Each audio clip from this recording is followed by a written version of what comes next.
Crédit pas cher et sécurisé sur fifacoin.com. Et comment acheter des crédits? Il faut aller sur le site, vous choisissez votre plateforme, votre nombre de crédits et vous utilisez le code PUN pour avoir 5% de réduction. Yo les gars, c'est PUN, très heureux de vous retrouver pour une nouvelle vidéo les amis. Et aujourd'hui je suis très heureux de vous retrouver pour une vidéo au football. Ça faisait longtemps qu'on n'en avait pas fait. Et aujourd'hui je me suis dit ok, il y a une grosse annonce qui a été communiquée par la FIFA, par l'UEFA. Et qu'est-ce qui se passe les amis? La Champions League ne va pas voir Manchester City pendant 2 ans. En tout cas c'est ce que les dossiers diraient hein, voilà. Donc on aurait des confirmations hein, du fait que Manchester City va devoir pendant 2 ans ne pas disputer la Champions League. Il y a d'autres problèmes aussi qui arrivent, notamment des petits problèmes en Première Ligue aussi, avec le problème de quoi? Le problème du fair play financier, ça revient toujours. Voilà, le PSG s'est battu pendant quelques années et continue un petit peu à se battre aussi avec le fair play financier d'année en année, même si leur compte est plutôt bon hein, durant l'année 2019-2020. Mais c'est vrai que voilà, que City c'est pas le seul club qui a été qui s'est fait démarrer hein, par le fair play financier. Et je me suis dit ok, ça pourrait être intéressant d'en faire une vidéo, de vous communiquer un petit peu sur ce sujet, de vous dire un petit peu ce que les faits disent et ce que City risque d'avoir aussi, parce que bah, bien évidemment que moi je suis quelqu'un qui s'intéresse un petit peu au football et je me dis peut-être ça peut être intéressant d'en faire une vidéo. Du coup ce que j'ai fait les gars, c'est que je suis allé sur le compte Twitter de Manchester City et ils ont fait un communiqué. Je me suis dit ok, on va lire leur communiqué. J'ai bien évidemment fait la traduction parce que voilà, c'est pas que j'aime pas parler anglais, mais bon, je pense que ça va plus vous faire chier qu'autre chose. Alors Manchester City est déçu mais pas surpris par l'annonce faite aujourd'hui par la chambre d'arbitrage de l'UEFA. Le club a toujours anticipé la nécessité ultime de rechercher un organisme et un processus indépendant pour examiner en toute impartialité l'ensemble complet de preuves irréfutables à l'appui de sa position. Ok, donc en gros, ils sont pas surpris. Déjà, ça c'est bien, tu vois, qu'ils te disent, ok, on n'est pas surpris que l'UEFA veut nous baiser, hein, on va pas se mentir. Et qu'est-ce qui se passe? Eh ben, ils disent, d'accord, vous dites ça, nous, on va dire quoi? On va dire ça. En décembre 2018, le chef enquêteur de l'UEFA a rendu public un aperçu du résultat de la sanction qu'il avait l'intention de prononcer à Manchester City. Ok, d'accord, donc ça date de décembre 2018, avant même qu'une enquête n'ait commencé. Le processus de l'UEFA imparfait et irrégulièrement divulgué qu'il a supervisé a signifié qu'il n'y avait aucun doute quant au résultat qu'il allait livrer. Ok, donc ça fait depuis quand même 2 ans à peu près, hein, on va dire 1 an et demi, que l'UEFA était sur le point de leur mettre 2 ans de Champions League dans la face. Le club s'est officiellement plaint auprès de l'organe disciplinaire de l'UEFA, plainte qui a été validée par une décision du TAS. Alors le TAS, je sais absolument pas ce que c'est quoi, c'est tirage au sort, qu'est-ce que c'est frère? Tu vois ce que je veux dire? Du TAS, ok, je sais pas du tout ce que c'est les gars, dites-moi en commentaire, peut-être parce que c'est la traduction du coup, je sais pas, ils ont mis un nom assez étranger à mon organisme. Autrement dit, il s'agit d'une affaire engagée par l'UEFA, poursuivie par l'UEFA et jugée par l'UEFA. Attends, on dirait qu'on parle d'e-sports.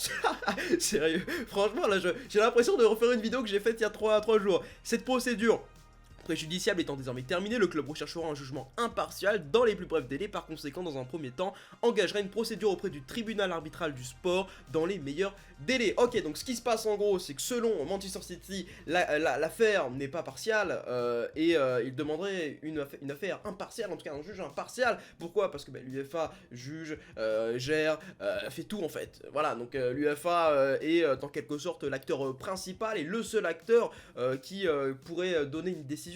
Donc le fait qu'il demanderait notamment une procédure auprès du tribunal arbitral du sport, c'est quand même une assez bonne idée pour City, parce que bah, forcément qu'ils vont pas s'arrêter là, ils vont pas dire ok bon pendant 2 ans on n'est pas là, c'est pas grave, ils vont faire appel bien évidemment. Après est-ce que l'appel sera bon, je ne sais pas, mais ce qu'il se passe aussi c'est que, je me suis un petit peu renseigné parce que j'aime me renseigner, ce qui va se passer c'est que le tribunal arbitral du sport aura 3 mois pour délivrer sa réponse, pour délivrer son jugement. Donc ce qui se passe c'est que dans les 3 mois là, donc même avant l'euro, hein, parce que c'est en mai, hein, février, attends, mars, avril, mai. En mai, on aura une réponse, on saura si City ou pas sera exclu pendant 2 ans de la Champions League. On avait déjà vu ça avec quelques clubs, notamment Malaga il y a quelques années. On avait vu ça aussi avec qui? Bah, avec Milan l'année dernière, avec l'AC Milan, même si c'était cette année d'ailleurs, hein, je crois, hein, où ils n'ont pas pu participer à l'Europa League. Et donc, c'est vrai que ce problème malheureusement de fair play financier va peut-être descendre un peu le club de City, parce qu'on sait que Guardiola va peut-être partir la saison prochaine.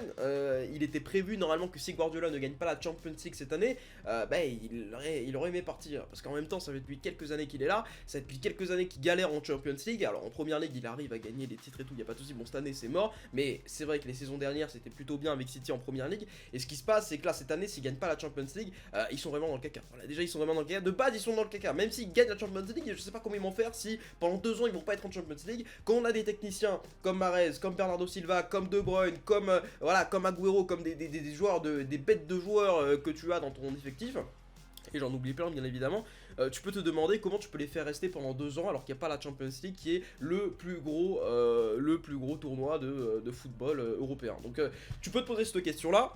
Il y a également un autre problème qui se pose, c'est-à-dire que la Premier League voudrait également, donc je sais pas, je crois que c'est ceux qui dirigent la Premier League voudraient également retirer des points à City pour cette saison, voire pour la saison prochaine, donc partir avec un -3, -5 de points. Bon, ça forcément c'est pas non plus un très gros problème parce que City de toute façon là veut surtout se qualifier pour la Champions League durant les 2 prochaines saisons, donc c'est ça le plus gros problème. Mais l'autre problème aussi, car il y a très peu de chances que ça arrive, mais ça peut arriver, ils peuvent également se faire reléguer, notamment reléguer en division 4, jusqu'en division 4, vous imaginez que là ce serait vraiment la crise de ouf, hein. T'imagines, tu vois Manchester City en division 4, là tu te dis bon ok, il y aura plus d'Agüero, il y aura plus de Bernardo Silva, c'est mort, c'est pas possible, tu vois ce que je veux te dire. Donc là, il y a un autre petit problème qui se pose, il y a les autres clubs européens qui sont là, qui sont à la feu, qui se frottent les mains, et qui se disent ok, bon, il y a le PSG, il y a le Real Madrid, il y a le Barça, il y a la Juve, il y a plein d'autres clubs, il y a le Bayern, il y a même Dortmund, plein d'autres clubs qui vont se dire ok, il y a des joueurs qui sont disponibles, on va aller faire le marché, tu vois ce que je veux te dire.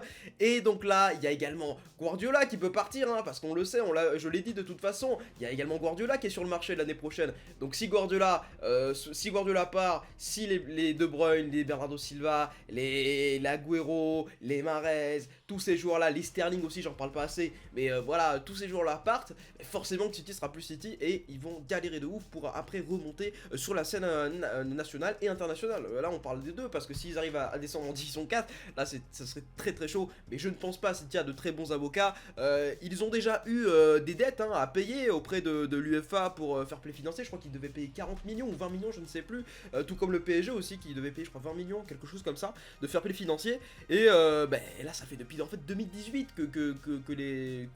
comment est-ce que je pourrais dire ça, que le jugement a été fait en fait, donc ils le savaient de base. Alors après c'est ce que nous dit Manchester City, bien évidemment qu'on va essayer de voir un petit peu les deux points de vue. Le point de vue de l'UEFA, bon il est clair, il est simple, hein, c'est problème de fair play financier, quand tu achètes, je ne sais pas moi, des joueurs comme Stones, des joueurs comme, voilà, des joueurs un peu comme, t'as aussi le français là, Mangala, j'ai oublié son nom, Mangala, ça fait tellement depuis longtemps que j'ai oublié son nom les gars, quand tu les achètes à des 80 millions d'euros, tu peux te dire, enfin des 80 millions de livres sterling, des trucs comme ça, tu vois, des prix à ce standing là, tu peux te dire quand même gros tu le mérites ton fair play financier, parce que bon, pas te mentir, en gros alors, la défense de City c'est quand même quelque chose, hein, mais bon après ça c'est un problème différent. Bon, je pense que la vidéo est finalisée, voilà, je vous ai un petit peu donné ce que je connaissais en fait, hein, de l'affaire. Je sais qu'ils risquent des retraits de points en première ligue également, je sais qu'ils peuvent descendre en division 4 aussi, il y a forcément un appel